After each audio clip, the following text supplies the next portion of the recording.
hello hello साथीहरू हाम्रो चाहिँ यहाँ दुईवटा टिप्पर चाहिँ हामी चाहिँ मिर्मी यो चाहिँ मिर्मी माथिको हो है यो चाहिँ माथि चाहिँ बाटो यो चाहिँ सानो गएर कोटिङ गर्न लागेको छ हामी चाहिँ बल्ल लिएर पर्वत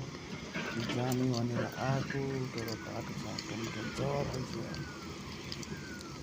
फिक्स हटाउँछ टोलतिर पुरा काली गण्डकी ठुनेर ल्याउँछ टाल परेछ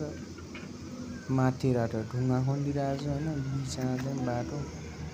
हाम्रो चाहिँ दुईवटा कम्पनीको गाडी चाहिँ आउँछ नि सबको केटा